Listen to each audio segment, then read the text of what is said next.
Welcome back, everybody. I hope you guys had a good day. Our day was pretty quiet. We don't have a night nurse tonight, which is why I'm doing a in real life stream instead of doing a gaming stream. But yeah.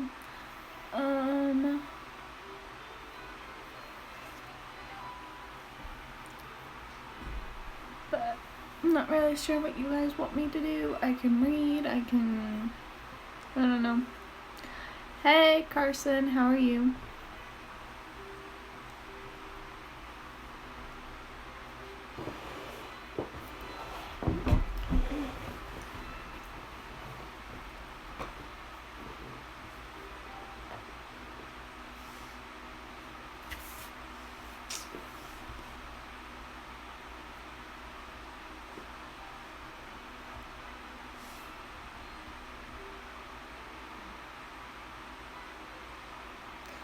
I guess. I don't really know what I don't know. Sure.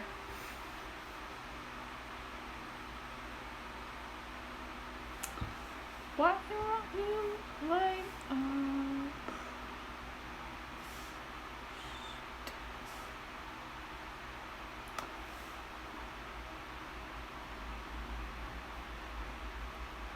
Oh, hi.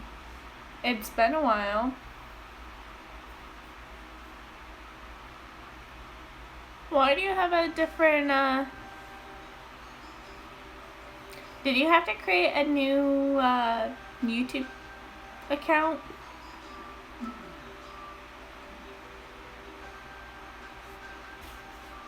Oh, I have 3 people watching.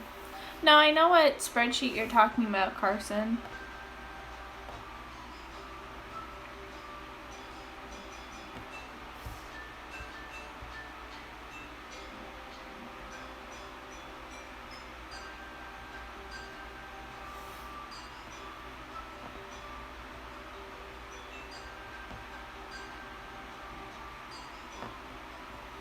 Oh, you just changed it. Okay.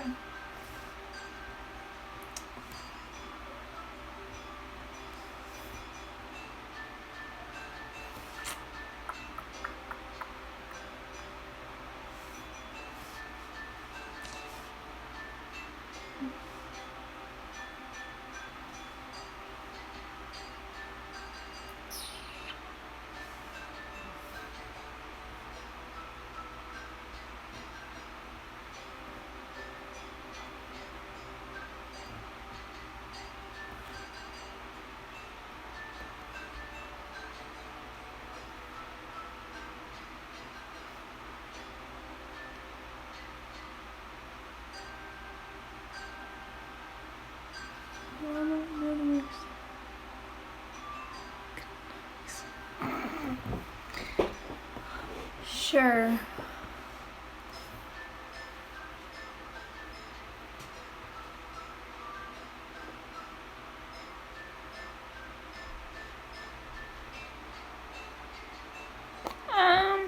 Nothing much. Just been watching the playoffs. Why am I saying? Oh,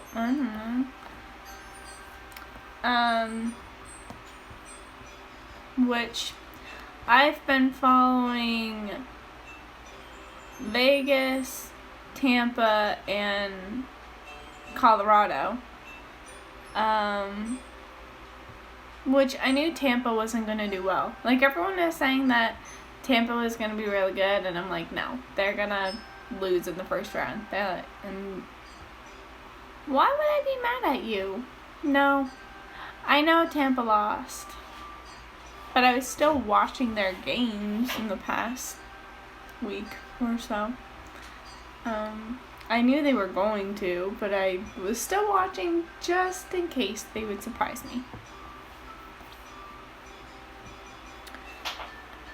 No, I deleted my Facebook, and now I'm realizing how many accounts I used my Facebook for. And so now I'm having to figure out other ways to sign in, and it's really frustrating. So if I seem kind of scattered, that's why. I've never even heard of that.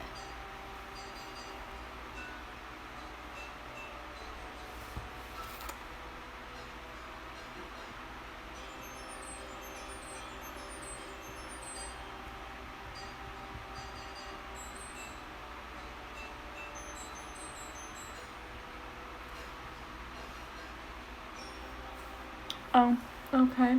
Oh, apparently Jordan's streaming too. Of course he is.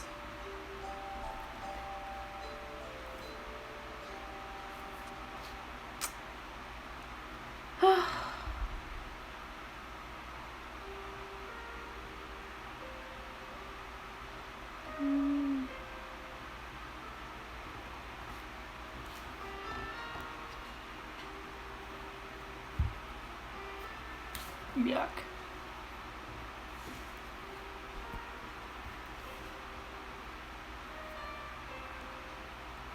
5-0. Gross.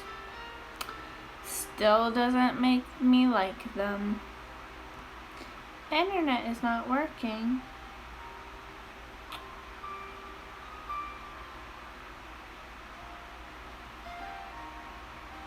Let's see if this will work now.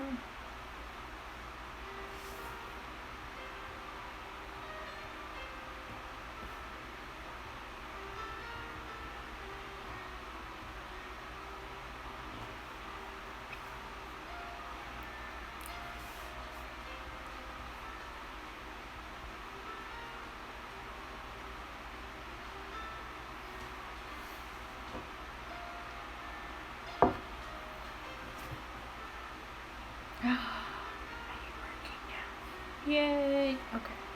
Cool.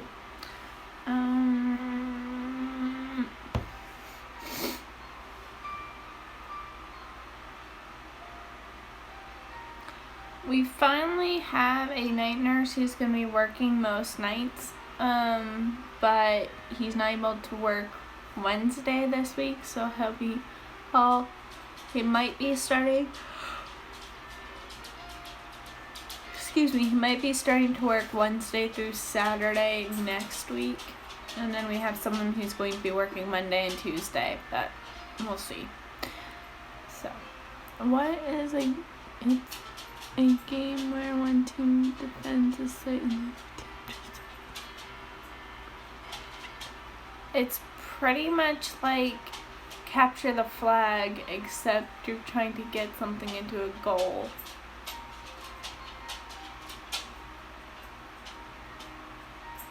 Instead of stealing a flag. Cinnamon, what are you doing? What? Puppy. Except you're not really a puppy. Come here.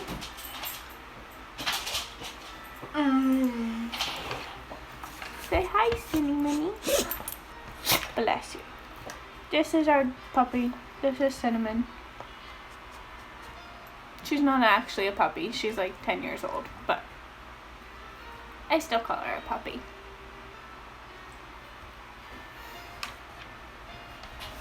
You look so businesslike, Cinnamon. Bless you. Yeah, covering my face with your face in the camera. They can't see me. They can't see me. Am I really that comfortable? Are you really that comfortable sitting like this? What? Do you see a cat out there? Probably. No.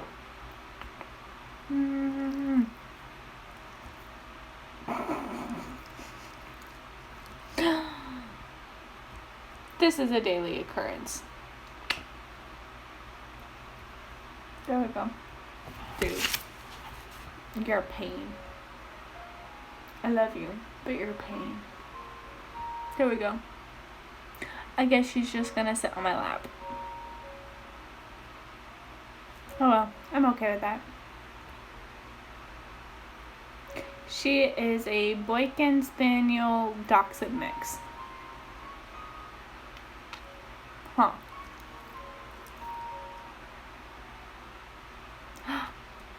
Hi, Skylar. How are you? Dog. Hi. What?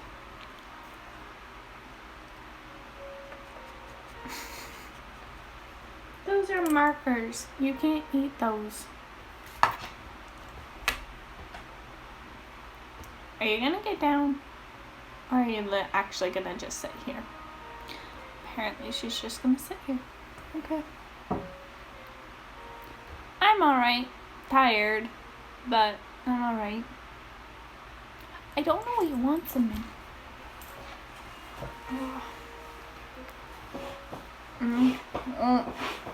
There we go. I'll sit like that.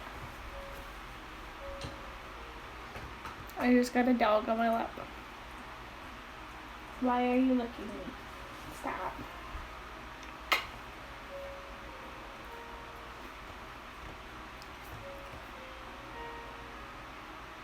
Your breath stinks.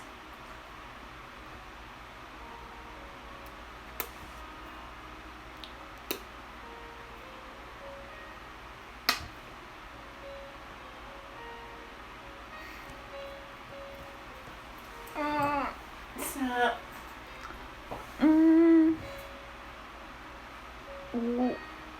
I have to drive 12 straight hours in like 3 minutes. Oh wow. Good luck. Drive safe. I hope you have a great night too. Safe travels. She's so loud.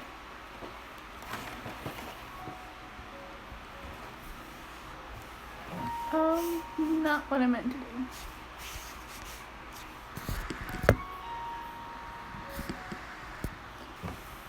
Sorry about that. Hit the wrong button. Alright, I am going to read.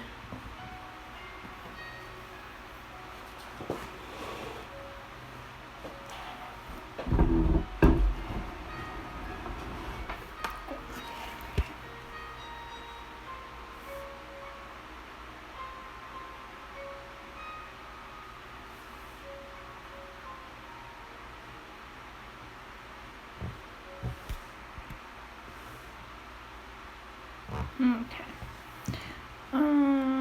Where is it? I'm going to be reading a different kind of story today. Kind of different.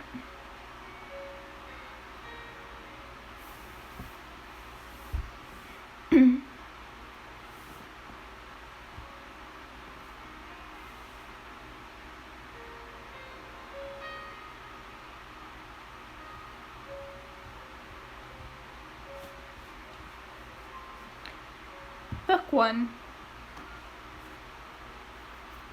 The screw through Cinder's ankle had rusted, the engraved cross marks worn to a mangled circle.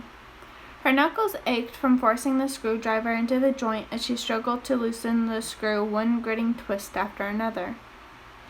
By the time it was extracted far enough for her to wrench free with her prosthetic steel hand, the hairline thread had been stripped clean. Tossing the screwdriver onto the table, Cinder gripped her heel and yanked the foot from its socket.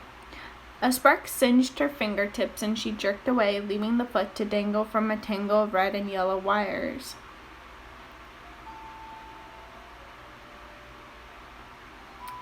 Okay. See you later. She slumped back with a relieved groan. A sense of release hovered at the end of those wires. Freedom. Having loathed the too small foot for 4 years, she swore to never put the piece of junk back on again. She just hoped Aika would be back soon with its replacement. Cinder was the only full-service mechanic in New Beijing's weekly market. Without a sign, her booth hinted at her trade only by the shelves of stock android parts that crowded the walls. It was squeezed into a shady cove between a used net-screen dealer and a silk merchant, both of whom frequently complained about the tangy smell of metal and grease that came from Cinder's booth, even though it was usually disguised by the aroma of honey buns from the bakery across the square. Cinder knew they just didn't like being next to her. A stained tablecloth divided Cinder from browsers as they shuffled past. The square was filled with shoppers and hawkers, children, and noise. The bellows of men as they bargained with robotic shopkeepers tried to talk the computers down from their desired profit margins. The hum of ID scanners and monotone voice receipts as money changed accounts. The net screens that covered every building and filled the air with the chatter of advertisements, news reports, and gossip. Cinder's auditory interface dulled the noise into a static thrumming, but today one melody lingered above the rest that she couldn't drown out. A ring of children were standing just outside her booth, trilling, "Ashes, ashes, we all fall down," and then laughing hysterically as they collapsed to the pavement. A smile tugged at Cinder's lips. Not so much at the nursery rhyme, a phantom song about pestilence and death that had regained popularity in the past decade. The song itself made her squeamish, but she did love the glares from passerby as the giggling children fell over in their paths. The inconvenience of having to swarm around the writhing bodies stirred grumbles from the shoppers, and Cinder adored the children for it. "Sunto! Sunto!" Cinder's amusement wilted. She spotted Chang Sacha, the baker, pushing through the crowd in her flour-covered apron. "Sunto, come here! I told you not to play so close to—" Sasha met Cinder's gaze, nodded her lips, then grabbed her son by the arm and spun away. The boy whined, dragging his feet as Sasha ordered him to stay closer to their booth. Cinder wrinkled her nose at the bakers retreating back. The remaining children fled into the crowd, taking their bright laughter with them. "It's not like wires are contagious," Cinder muttered to her empty booth. With a spine-popping stretch, she pulled her dirty fingers through her hair, combing it up into a messy tail, then grabbed her blackened work gloves. She covered her still hand first, and though her right palm began to sweat immediately inside the thick material, she felt more comfortable with the gloves on, hiding the plating of her left hand. She stretched her fingers wide, working out the cramps that had formed at the fleshy base of her thumb from clenching the screwdriver, and squinted again into the city square. She spotted plenty of stocky white androids in the den, but none of them Aiko. Sighing, Cinder bent over the toolbox beneath the work table. After digging through the jumbled mess of screwdrivers and wrenches, she emerged with a fuse puller that had been long buried at the bottom. One by one, she disconnected the wires that still linked her foot and ankle, each spreading a tiny spark. She couldn't feel them through the gloves, but her retina display helpfully informed her that with blinking red text that she was losing connection to the limb. With a yank of the last wire, her foot clattered to the concrete. The difference was instant. For once in her life, she felt weightless. She made room for the discarded foot on the table, setting it up like a shrine amid the wrenches and lug nuts, before hunkering over her ankle again and cleaning the grime from the socket with an old rag. Thud. Cinder jerked, her head smacking the underside of the table. She shoved back from the desk, her scowl landing first on a lifeless android that sat squat on her work table and then on the man behind it. She was met with startled copper-brown eyes and black hair that hung past his ears and lips that every girl in the country had admired 1,000 times. Her scowl vanished. His own surprise was short-lived and melted into an apology. "I'm sorry," he said. "I didn't realize anyone was back there." Cinder barely heard him above the blankness in her mind. With her heartbeat gathering speed, Her retina display scanned his features, so familiar from years spent watching him on the net screens. He seemed taller in real life, and a gray-headed sweater was like none of the fine clothes he usually made appearances in. But still, it took only 2.6 seconds for Cinder's scanner to measure the points of his face and link his image to the net database. Another second, and the display informed her of what she already knew. Details scribbled across the bottom of her vision in a stream of green text.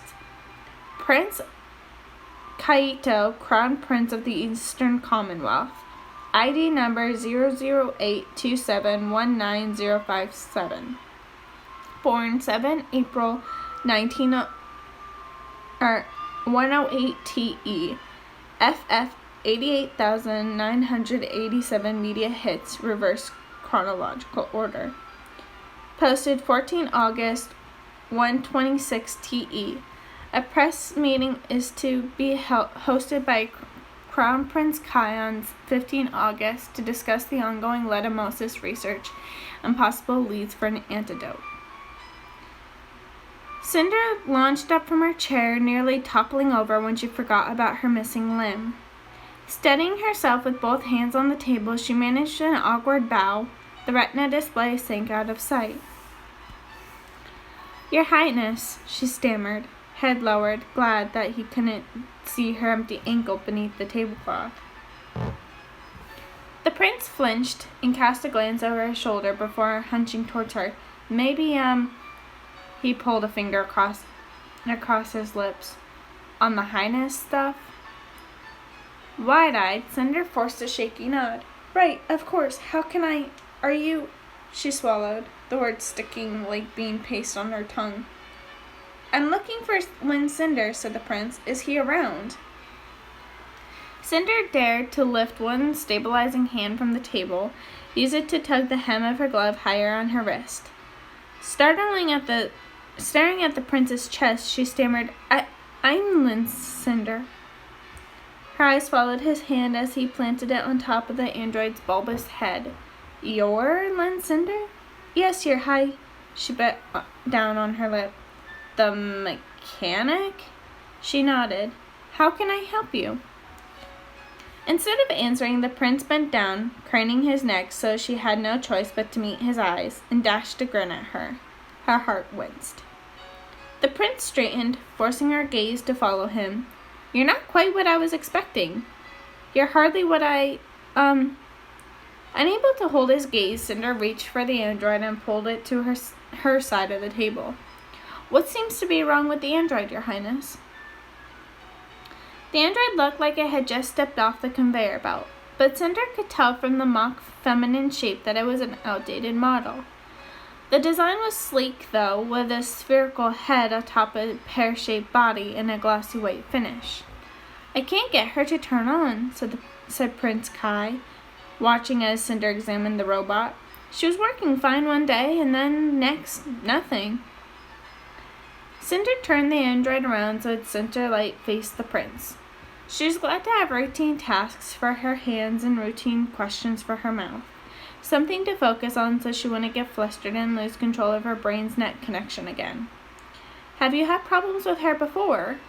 "No. She gets a monthly checkup from the Royal Mechanics, and this is the first real problem she's ever had." Leaning forward, Prince Kai picked up Cinder's small metal foot from the work table, turning it curiously over in his palms. Cinder tensed, watching as he peered into the wire-filled cavity fiddled with the flexible joints of the toes. He used the too long sleeve of his sweatshirt to polish off a smudge. "Aren't you hot?" Cinder said, instantly regretting the question when his attention returned to her. For the briefest moment, the prince looked almost embarrassed. "Dying," he said, "but I'm trying to be inconspicuous."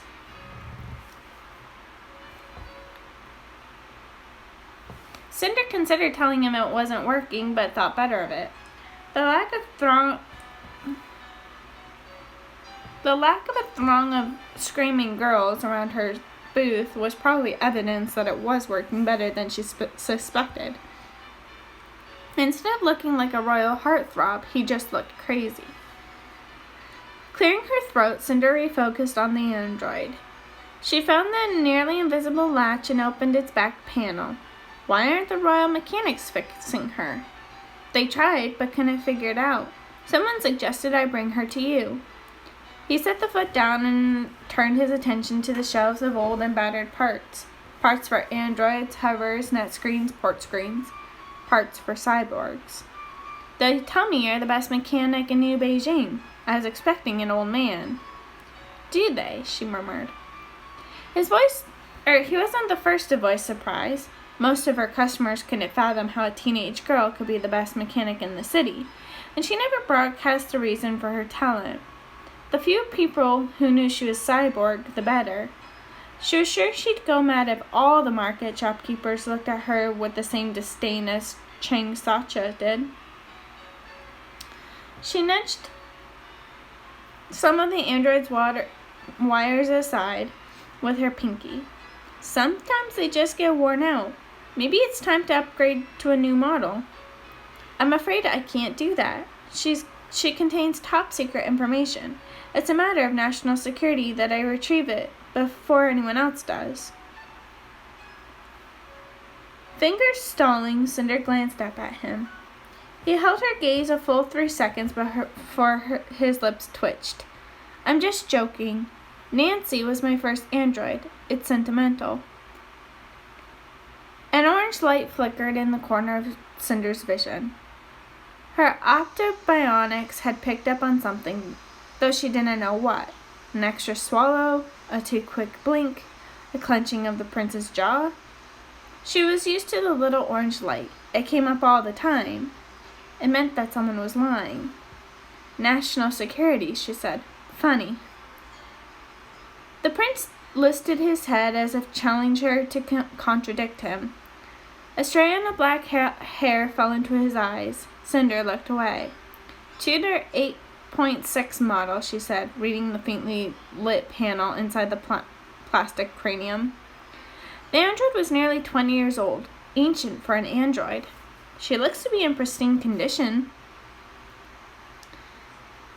Raising her fist, she thunked the android hard on the side of its head, barely catching it before it toppled over onto the table. The prince jumped.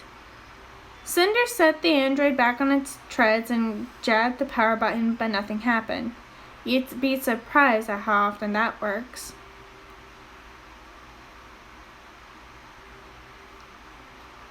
The prince let out a single awkward chuckle. Are you sure you're Lynn Cinder, the mechanic? Cinder, I've got it!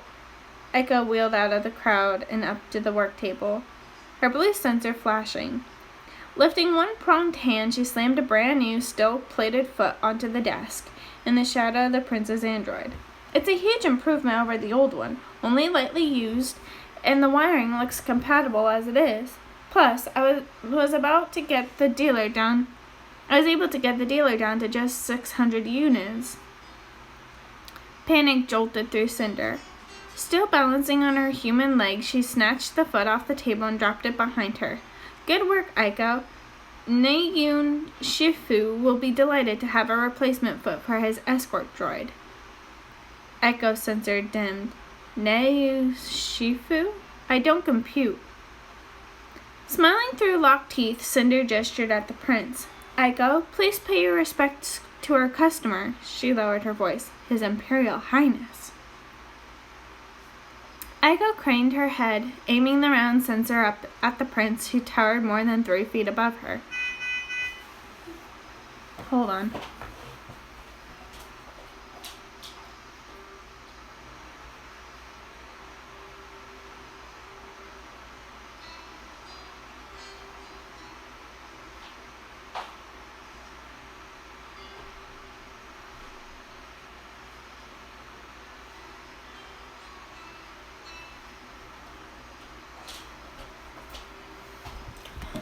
Well, since no one's in chat, everyone's probably watching Jordan's stream, so I'm going to end this here for right now, and maybe I'll start it again later. We'll see. I hope you guys have a great night. If I don't talk to you